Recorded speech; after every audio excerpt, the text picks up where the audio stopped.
Hello my dear students, welcome to my class. आज हम जिस मेथड को पढ़ने वाले हैं वो है कम्युनिटी रिसोर्सेज, सामुदायिक संसाधन। तो हमारा आज का टॉपिक है सामुदायिक संसाधन। देखिए स्टूडेंट्स, शिक्षा के क्षेत्र में हम किस तरह से समुदाय या सामुदायिक संसाधनों का प्रयोग करके बच्चे का सर्वांगीण विकास कर सकते हैं, उसे शिक्षित कर सकते हैं, उसे अधिगम करा सकते हैं, सिखा सकते हैं, इसके बारे में आज हम पढ़ने वाले हैं। तो सबसे पहले तो मैं आपको ये बताना चाहूँगी कि बालक का हमने सर्वांगीण विकास करना है, इसके लिए हम उसे शिक्षा प्रदान करते हैं।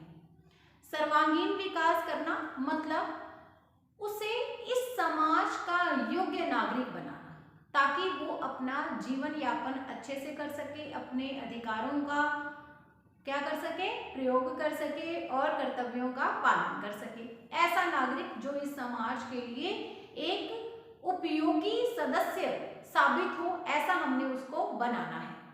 तो पढ़ लिख करके बच्चे को समाज में ही रहना है, तो इसके लिए जरूरी है कि उसे समाज के जो नियम हैं वो पता हो, या फिर उसे जो शिक्षा दी जा रही है उसमें जो भी उदाहरण दिए जाएं, जो भी उसको उसकी डेवलपमेंट, उसका विकास किया जाए, वो सब समुदाय या समाज के बेस पे ही होना चाहिए।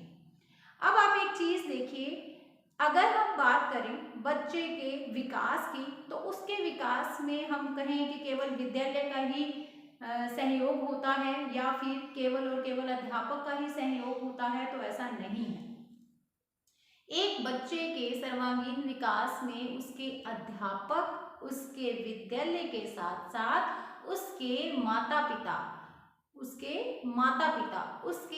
आसपास का जो पास पड़ोस है वो, उसका जो सामाजिक क्रियाकलाप है वो, उसके जो मित्र हैं वो, विद्यालय का जो वातावरण है वो, ये सब कुछ मायने रखता है। ये सब कुछ अपनी एक अहम भागीदारी निभाता है। और हमने बच्चे के सर्वांगीण विकास की बात करनी है, तो इसका मतलब ये है कि हम इन सबको भी इग्नोर नहीं कर सकते, हम उसके विकास में इन सब का भी सहयोग लेंगे। माता पिता, उसका पास पड़ोस, उसके जो सामाजिक वातावरण, उसके जो मित्र हैं वो, उसके जो रिश्तेदार हैं वो, इसके अलावा जो विद्यालय है, उसके अलावा अध्यापक है, पाठ्यक्रम है, ये सभी मिल करके बच्चे का सर्वांगीण विकास करेंगे। और बच्चा खुद तो है ही सही, उसका मुझे बताने की कोई ज़रूरत नहीं है। उसके अलावा जो बाकी लोग उसके विकास में सहयोग करते हैं, मैं उसके बारे में आपको बता रही हूँ। तो यहाँ पे ये तो क्लियर हो गया कि समाज एक मुख्य भूमिका निभाता है बच्चे के विकास में। शिक्षा का मूल उद्देश्य ही क्या है? बच्चे का सर्वांगीण विकास करना, और इसमें समाज अपनी एक महत्वपूर्ण भूमिका निभाता है। अब समाज कोई दिखाई देने वाली कोई वस्तु नहीं है, ये हम सभी जानते हैं। समाज क्या है?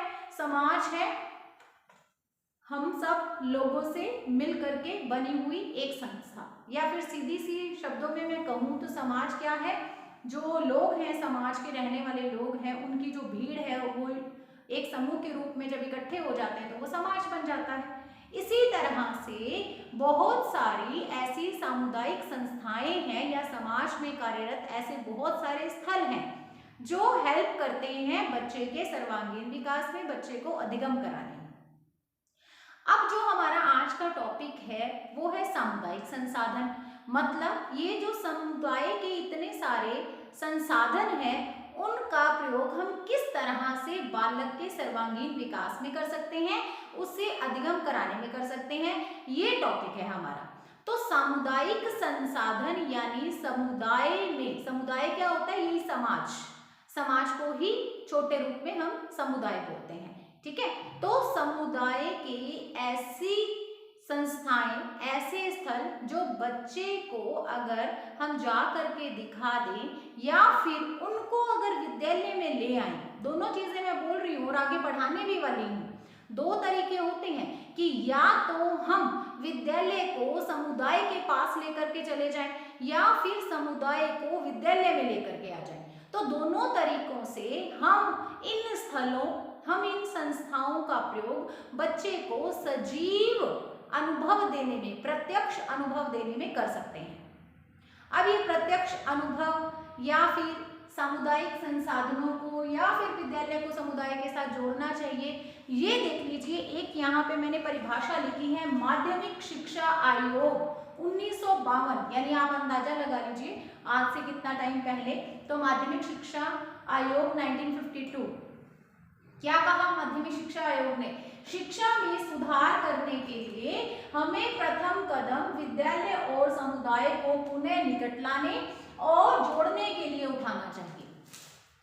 हमें क्या करना है? ये क्या कह रही हैं कि हमें शिक्षा में अगर सुधार लेकर के आना है तो हमें विद्यालय और समुदाय में संबंध स्थापित करना होगा, उन दोनों को जोड़ना होगा। तो ये तो क्लियर हो गया कि बच्चे के विकास में या फिर उसे अच्छी शिक्षा देने में हमें सामुदायिक संसाधनों का प्रयोग करना चाहिए, विद्यालय में समुदाय को लेकर के आना चाहिए या फिर विद्यालय को समुदाय के पास लेकर के जाना चाहिए। क्योंकि बच्चे ने पढ़ लिख करके आखिर रहना तो समाज में ही है, उसे अलग थलग तो रहना नहीं है, समाज में अपने आप को एडजस्ट करना है। तो इसके लिए जरूरी है कि उसे शुरू से ही जो कुछ भी सिखाया जाए वो इन सामुदायिक संसाधनों या फिर समाज में उपलब्ध जो साधन है, स्थल है, संस्था है, उनका रियल एक्सपीरियंस दे करके सिखाया जाए, सजीव या फिर जिसे हम प्रत्यक्ष अवलोकन या अनुभव कहते हैं वो दिया जाए।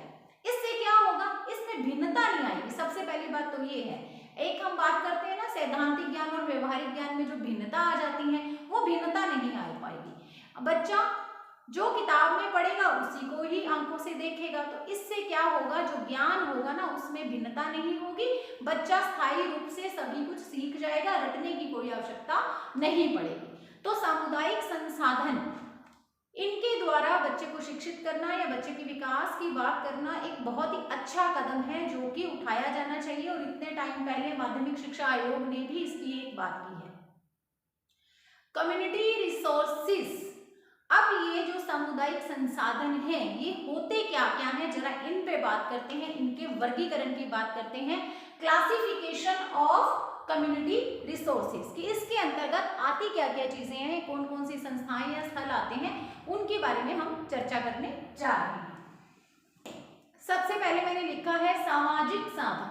सामाजिक साधन मतलब जो समाज के अंदर साधन उपलब्ध है, जैसे कि रीति रिवाज, ठीक है, रीति रिवाज, संस्कृति, सभ्यता, त्योहार, ऐसी चीजें, ठीक है। फिर उसके बाद है सामाजिक स्थल। अब सामाजिक स्थल यानी कि समाज के स्थल, समाज के स्थल कौन कौन से हो सकते हैं? जैसे कि हम ये देख लीजिए, दूरदर्शन, अजायब घर, संग्रहालय, ऐसे जगह पर बच्चे को हम लेके जा सकते हैं। फिर उसके बाद भौगोलिक स्थल। भौगोलिक स्थल में जैसे आप किसी कृषि स्थान पे बच्चे को लेकर के जा सकते हैं, आप पर्वत, पहाड़, इन जगह पर बच्चों को, नदी, ये दिखाने के लिए बच्चों को लेके जा सकते हैं। इसके बाद है सांस्कृतिक स्थल। सांस्कृतिक स्थल में आप ये देख लीजिए, संस्कृति से संबंधित स्थल, जैसे आप यहाँ पे धार्मिक स्थलों की भी बात कर सकते हो। धार्मिक स्थलों के अंतर्गत क्या चीजें आ जाएंगी? बच्चों को मंदिर, गुरुद्वारे या फिर मस्जिद लेकर के जाना, वो भी इसमें सांस्कृतिक स्थलों में ही आएगा। उसके बाद है ऐतिहासिक स्थल। ऐतिहासिक स्थल में क्या चीजें आ जाएंगी? जैसे किसी किले को दिखाने के लिए ले जाना, कोई प्राचीन गुफाएं हैं, प्राचीन मंदिर हैं, उनको दिखाने के लिए ले जाना, यानी जिनका संबंध इतिहास से है उनको या उन स्थलों को बच्चे को लेकर जाकर के दिखाना, वो ऐतिहासिक स्थलों में आएगा। फिर प्रशासकीय स्थल। प्रशासकीय स्थलों में जैसे जो प्रशासन के केंद्र है, जैसे कलेक्टर ऑफिस हो गया या फिर नगर पालिका, ग्राम सभा, पंचायत समिति, संसद हो गया, न्यायपालिका हो गया, है ना, ऐसी जगहों पर ले जाना क्या है? प्रशासकीय स्थलों में आएगा। उसके बाद है आर्थिक साधन। आर्थिक साधन मतलब मंडी, बैंक, डाकघर या फिर डेयरी, जो वितरण केंद्र होते हैं उन पर लेकर जाकर बच्चे को जो है प्रत्यक्ष अनुभव कराना, वो आर्थिक साधनों में आ जाएगा। ठीक है, तो ये सारे स्थल हैं जो सहयोग करते हैं या जो सामुदायिक संसाधनों के अंतर्गत आते हैं। सामाजिक साधन, सामाजिक स्थल, भौगोलिक स्थल, सांस्कृतिक स्थल, ऐतिहासिक स्थल, प्रशासकीय स्थल और आर्थिक साधन।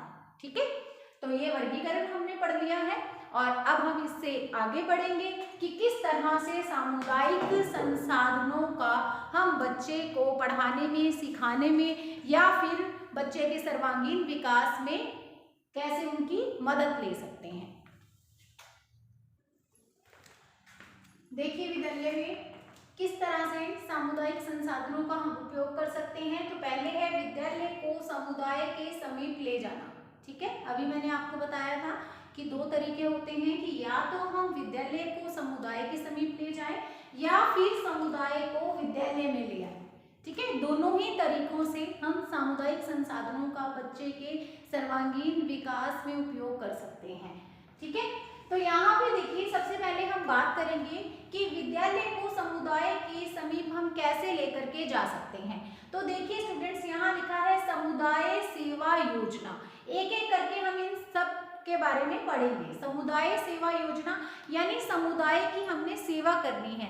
देखिए अगर संकटग्रस्त समय है, मान लीजिए बाढ़ का टाइम है या बाढ़ आ गई है, अकाल है, भूकंप है, ऐसे समय में आप क्या करिए, अपने विद्यालय के विद्यार्थियों को संकटग्रस्त स्थानों पर मदद के लिए लेकर के जाइए, सेवा के लिए लेके जाइए, जिससे उनके मन में या फिर हम ये कह सकते हैं कि उनमें ये आदत ही आ जाए कि उन्हें समुदाय की सेवा करनी है। ये बहुत ही एक अच्छा साधन होता है सामुदायिक संसाधनों के पास विद्यालय को लेके जाने का। यानी आप विद्यार्थियों से, जब संकटग्रस्त समुदाय है, उसे हेल्प की जरूरत है, तो विद्यार्थियों में आप इस मदद करने की भावना को, समुदाय की हेल्प की, सेवा की भावना को डेवलप करें। ठीक है, तो समुदाय सेवा योजना यानी जहाँ पे समुदाय को हमारी हेल्प की ज़रूरत है, मदद की ज़रूरत है, तो आप बच्चों को वहाँ लेकर के जाएं। और उदाहरण के लिए जैसे मैंने बताया, बाढ़ पीड़ित क्षेत्र है, अकाल आ गया है या फिर सूखा है, इसके अलावा जैसे भूकंप है, ऐसी स्थिति में। फिर उसके बाद देखिए क्षेत्रीय भ्रमण, इसके बारे में मुझे बताने की ज़रूरत नहीं है बिकॉज इस मेथड को हम पढ़ चुके हैं। तो हम बच्चे को किसी क्षेत्र विशेष के भ्रमण या यात्रा पर भी ले जा सकते हैं। इसके बाद देखिए सामाजिक कार्यकर्ताओं से वार्ता या साक्षात्कार। तो समुदाय के जो प्रतिष्ठित लोग हैं उनसे जा करके विद्यार्थी बात भी कर सकते हैं या फिर उनका इंटरव्यू भी ले सकते हैं। ये भी है विद्यालय को समुदाय के समीप ले जाना। वो यहाँ पे नहीं आए हैं सामाजिक कार्यकर्ता विद्यालय में, बल्कि बच्चों ने जा करके उनसे बात की है, उनसे वार्ता की है या फिर उनका इंटरव्यू, साक्षात्कार लिया है। फिर है राष्ट्रीय सेवा योजना। देखिए यहाँ पे दो चीजें आपको दिखाई दे रही हैं, फर्स्ट पॉइंट को देखिए और फोर्थ को देखिए, समुदाय सेवा योजना, राष्ट्रीय सेवा योजना। तो यहाँ पे बच्चा अपने लोकल लेवल पर सेवा कर रहा है, लेकिन यहाँ पे वो राष्ट्रीय स्तर पर सेवा भावना को अपने आप में लेकर के आ रहा है। समुदाय सेवा योजना आप इसको ऐसे समझ सकते हो जैसे एक प्रौढ़ शिक्षा है, उसका प्रचार प्रसार करना है। तो यहाँ पे समुदाय में रह करके बच्चा अपने लोकल लेवल पर जो सर्विस देगा या फिर जो सेवा करेगा वो आएगा समुदाय सेवा योजना में। और अगर वो राष्ट्रीय स्तर पर जा रहा है, जैसे मैंने अभी आपको यहाँ पे उदाहरण दिए थे, कोई बाढ़ पीड़ित क्षेत्र है, अकाल पीड़ित है, भूकंप पीड़ित क्षेत्र है, अगर वो उसका लोकल लेवल का ही है, उसके जो वहाँ जहाँ पे बच्चा रहता है, जहाँ पे विद्यालय है, वहाँ पे कोई संकट आया है और बच्चा वहाँ पे सेवा कर रहा है, तो इसका मतलब वो तो आ जाएगा समुदाय सेवा योजना में। और इसके अतिरिक्त जब कहीं और किसी दूसरी स्टेट में प्रॉब्लम आई है, तब बच्चा जब जा करके हेल्प करेगा या आप एज अ टीचर बच्चे को लेकर के जाएंगे वहाँ पर सेवा करने के लिए, उनमें सेवा भावना जागृत करने के लिए, अपने समुदाय के प्रति, अपने राष्ट्र के प्रति, तो वो आएगा राष्ट्रीय सेवा योजना में। और जैसा कि मैंने आपको बताया कि यहाँ पे सामुदायिक संसाधन का मतलब केवल अपने आसपास के लोकल एरिया की बात ही नहीं हो रही है, बल्कि यहाँ से, यानी ये इसका छोटा रूप होता है समुदाय, समुदाय से ही फिर आगे जाकर के नेक्स्ट लेवल पर राष्ट्र होता है। ठीक है, पूरे राष्ट्र की बात होती है, इसके बाद ये तो अंतरराष्ट्रीय कुछ स्टार्ट होता है। तो आपको पता ही है जैसे लेवल्स बने होते हैं, स्तर होते हैं, तो ये इसका लोकल लेवल है और ये इसका नेशनल लेवल है। ठीक है, चलिए अच्छा, इसमें एक आपको पता ही है राष्ट्रीय सेवा योजना जिसमें क्या आता है, एनएसएस। बहुत से बच्चे इसमें भागीदारी लेते हैं, पार्टिसिपेट करते हैं। तो एनएसएस एक बहुत ही अच्छा तरीका है बच्चे को अपने विद्यालय को अपने समुदाय से जोड़ने का। ठीक है, चलिए स्थानीय इतिहास का अध्ययन।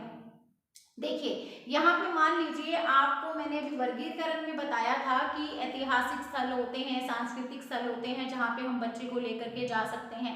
मान लीजिए आपके क्षेत्र में कोई भी ऐसा स्थल जो है वो उपलब्ध नहीं है, तब आप क्या करेंगे, तब आप देखिए स्थानीय इतिहास का भी अध्ययन बच्चों को करा सकते हैं। बच्चों के जहाँ पे वो आपका विद्यालय है वहां पे उसका भी तो कोई इतिहास होता है ना, हर एक क्षेत्र का कोई ना कोई इतिहास होता है। मान लीजिए गांव में स्कूल है तो गांव कैसे विकसित हुआ या गांव को किसने बसाया, ये सब कुछ भी आपके अध्ययन का क्षेत्र हो सकता है। ठीक है, तो गांव के इतिहास के बारे में संपूर्ण जानकारी आप ले रहे हैं। इसके अलावा आपके क्षेत्र में कुछ बलिदानी हुए हैं, ठीक है, कुछ सामाजिक कार्यकर्ता, महान सामाजिक कार्यकर्ता हुए हैं या कुछ देशभक्त हुए हैं, बलिदानी व्यक्ति हुए हैं, उन्होंने बहुत अच्छे अच्छे कार्य किए हैं, तो उसका अध्ययन करना भी इसमें ही आएगा। तब भी आप विद्यालय को समुदाय के निकट ही लेके जा रहे हैं, तो ये चीजें भी इसमें आती हैं। अगर स्थल उपलब्ध नहीं है वहां पे जहाँ पे आप जा करके उनको कुछ सजीव प्रत्यक्ष अनुभव करा सके, तब आप ऐसा भी कर सकते हो, स्थानीय इतिहास का भी अध्ययन करा सकते हो। चलिए नेक्स्ट है सामुदायिक सर्वेक्षण। यहाँ पे बात हो रही है कि समुदाय का सर्वेक्षण करना है, सर्वे करना है, कम्युनिटी सर्वे। अब कम्युनिटी सर्वे में क्या आएगा स्टूडेंट्स, तो देखिए यहाँ पे बच्चे अपने क्षेत्र का सर्वे करेंगे।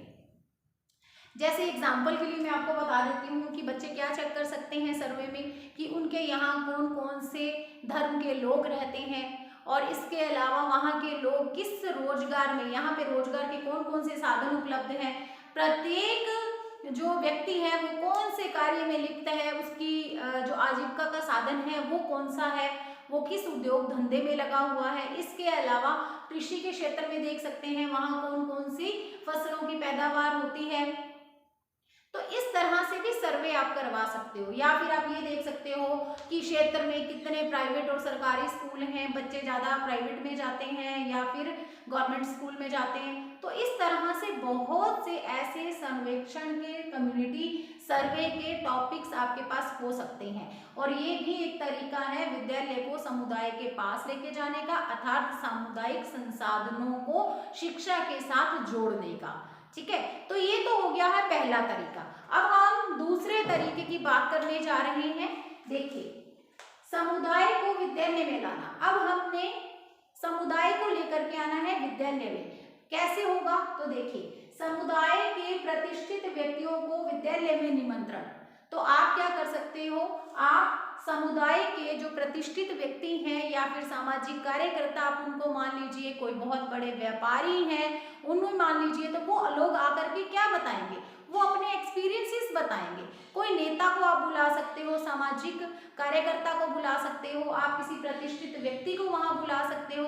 तो इस तरह से वो लोग आकर के अपना जो अनुभव रहा है जीवन का वो बच्चे के साथ शेयर करेंगे, जिससे क्या होगा, बच्चे को उनके जीवन से सीखने को बहुत सारी चीजें मिलेंगी। इवन यहाँ तक कि अगर उस क्षेत्र में कोई सैनिक भी है जो कि छुट्टी पे आया हुआ है मान लीजिए, तो आप उस सैनिक को भी बुला करके विद्यालय में उसके जो भाषण है वो उससे करवा सकते हो, या बच्चों की उससे बातचीत करवा सकते हो। इससे क्या होता है, बच्चों में देशभक्ति की भावना आएगी, जो कि जरूरी है। ठीक है, उसके बाद देखिए सामुदायिक समस्याओं का विद्यार्थियों द्वारा समाधान। तो ऐसा भी किया जा सकता है, मान लीजिए आपके जो समाज है उसमें बहुत सारी हमें पता है कि समस्याएं होती हैं, जैसे दहेज प्रथा की समस्या है, तो आप बच्चों से किस तरह से उस टॉपिक पर जो है उस समस्या का समाधान निकलवा सकते हैं, या फिर हम उस बच्चे को उस समुदाय के अंदर जो इस समय विद्यमान है समस्या उससे परिचित करा सकते हैं। ठीक है, क्योंकि समाज में ही तो बच्चा रहता है, बच्चा विद्यालय आता है, विद्यालय में अपना अधिकांश समय बिताता है, लेकिन वापस उसी समाज में जाता है विद्यालय से। तो हमने बच्चे को उसके समुदाय में या समाज में जो सामाजिक समस्याएं हैं उनसे रूबरू कराना है और उसको इतना चिंतनशील बनाना है कि वो उन समस्याओं का समाधान निकाल सके, क्योंकि वो समस्याएं उसके समुदाय की ही नहीं है, क्योंकि वो खुद एक सामाजिक प्राणी है। हमने उसको एक सामाजिक प्राणी बनाना है, वो भी उसी समाज का ही एक हिस्सा है, तो उसे अपने समाज में विद्यमान उन समस्याओं के बारे में पता होना चाहिए और इसके साथ ही उनके समाधान के लिए भी अवेयर या जागरूक होना चाहिए। ये उसका कर्तव्य है, क्योंकि वो समाज की समस्या नहीं है, वो उसकी खुद की समस्या है, उसके घर की समस्या है। ठीक है, चलिए, फिल्म उत्सव प्रदर्शनी का आयोजन, तो ऐसा भी किया जा सकता है। आप विद्यालय में किसी फिल्म को दिखा सकते हैं, आप बहुत सारे उत्सव हैं उनको मना सकते हैं। प्रदर्शनी का आयोजन, यानी कि प्रदर्शनी आपको पता ही है, एग्जीबिशंस भी लगाई जा सकती हैं विविध तरीकों से या विविध टॉपिक्स पे। आप आर्ट एंड क्राफ्ट की जैसे प्रदर्शनी लगवा सकते हो। बच्चे खुद से अपना क्या करें, पहले जो भी सामान है, मटेरियल है, वो तैयार करें प्रदर्शनी का आर्ट एंड क्राफ्ट से रिलेटेड, और उसके बाद आप विद्यालय में उनके द्वारा ही तैयार जो सामान है, मटेरियल है, उसकी एग्जीबिशन लगा दीजिए। और फिर बाहर से दूसरे स्कूल से विद्यार्थी आएंगे, कॉलेजेस से बच्चे आएंगे, या फिर समाज के जो लोग हैं, समुदाय के वो लोग हैं जो वो देखने के लिए आएंगे वहां पर।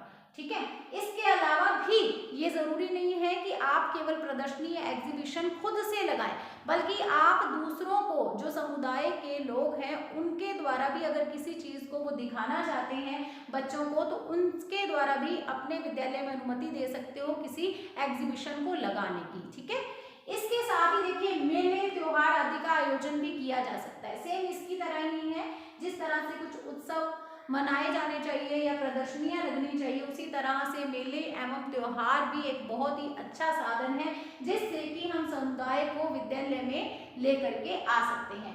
उसके बाद देखिए शिक्षक अभिभावक संघ। शिक्षक अभिभावक संघ मतलब आपको पता ही है, एक जो है ये एक संघ होता है। संघ होने का मतलब मैं सीधी सी बात ही बताती हूँ, जैसे पेरेंट्स मीटिंग होती है ना, टीचर पेरेंट्स मीटिंग होती है, तो यहाँ पे आपको ज़्यादा से ज़्यादा इसका आयोजन करना चाहिए। टाइम टू टाइम, समय के अनुसार शिक्षक अभिभावक मीटिंग बुलाई जानी चाहिए, जिससे क्या होता है, देखिए जो पेरेंट्स हैं उनको बच्चे की जो भी ग्रोथ है, बच्चे का जो भी विकास है, उससे वो रूबरू होते रहते हैं, और आपको भी बच्चे के बारे में, बच्चा घर जाकर के कैसा बिहेव करता है वो पता चलता रहता है। तो ये सारी चीजें बच्चे के सर्वांगीण विकास में हेल्प करेगी ना। और दूसरी चीज, ये जो पेरेंट्स होंगे ये कहाँ से हैं, ये समुदाय का ही हिस्सा है। तो बहुत से ऐसे पेरेंट्स होंगे जो विभिन्न कार्यस्थलों पर काम करते होंगे, तो ये अपने एक्सपीरियंसेस भी बताएंगे, बच्चों को बहुत कुछ जानने को मिलेगा।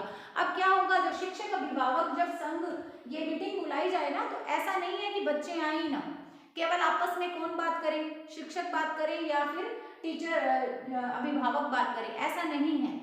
यहाँ पे आपने बच्चों को भी मौजूद रखना है, ताकि जो पेरेंट्स आएंगे वो अपनी बात को बच्चों तक पहुंचा सके, और ये पेरेंट्स भी क्या होते हैं, समुदाय का ही एक हिस्सा है। इस तरह से हम समुदाय को विद्यालय में ला सकते हैं। तो ये कम्युनिटी रिसोर्सेज के उपयोग के अंदर, इसके यूज के अंदर कैसे हम इनका उपयोग कर सकते हैं, तो ये दो तरीके हैं जिनको हम अप्लाई कर सकते हैं। या तो हम विद्यालय को समुदाय के समीप ले जाएं, या फिर समुदाय को विद्यालय में ले आए। समुदाय को विद्यालय में लाना या विद्यालय को समुदाय में ले जाने के अलग अलग तरीके हैं। जैसे विद्यालय को समुदाय के समीप लाना है, तो समुदाय सेवा योजना मैंने बताया आपको कि अकाल है, बाढ़ है, प्रौढ़ शिक्षा की आपने व्यवस्था करनी है, या जैसे मैंने बताया कोई प्राकृतिक आपदा आ जाती है, तो उसमें आप बच्चे से लोकल लेवल पर सेवा करवा सकते हो, या उसे इसमें आप लगा सकते हो, वहां ले जा सकते हो। क्षेत्रीय भ्रमण है, सामाजिक कार्यकर्ताओं से बच्चे बात कर सकते हैं, इंटरव्यू ले सकते हैं। राष्ट्रीय सेवा योजना NSS, स्थानीय इतिहास का अध्ययन कर सकते हैं। सामुदायिक सर्वेक्षण, कम्युनिटी सर्वे कर सकते हैं बच्चे। और समुदाय को विद्यालय में लेके आना है, तो समुदाय के प्रतिष्ठित व्यक्तियों को विद्यालय में निमंत्रण दिया जा सकता है। सामुदायिक समस्याओं का बच्चों से समाधान निकलवाया जा सकता है। फिल्म उत्सव, प्रदर्शनी, मेले, त्योहार आदि का आयोजन करवाया जा सकता है। और शिक्षक अभिभावक संघ ये भी एक इम्पॉर्टेंट रोल प्ले करता है समुदाय को विद्यालय में लाने में। तो ये है उपयोग।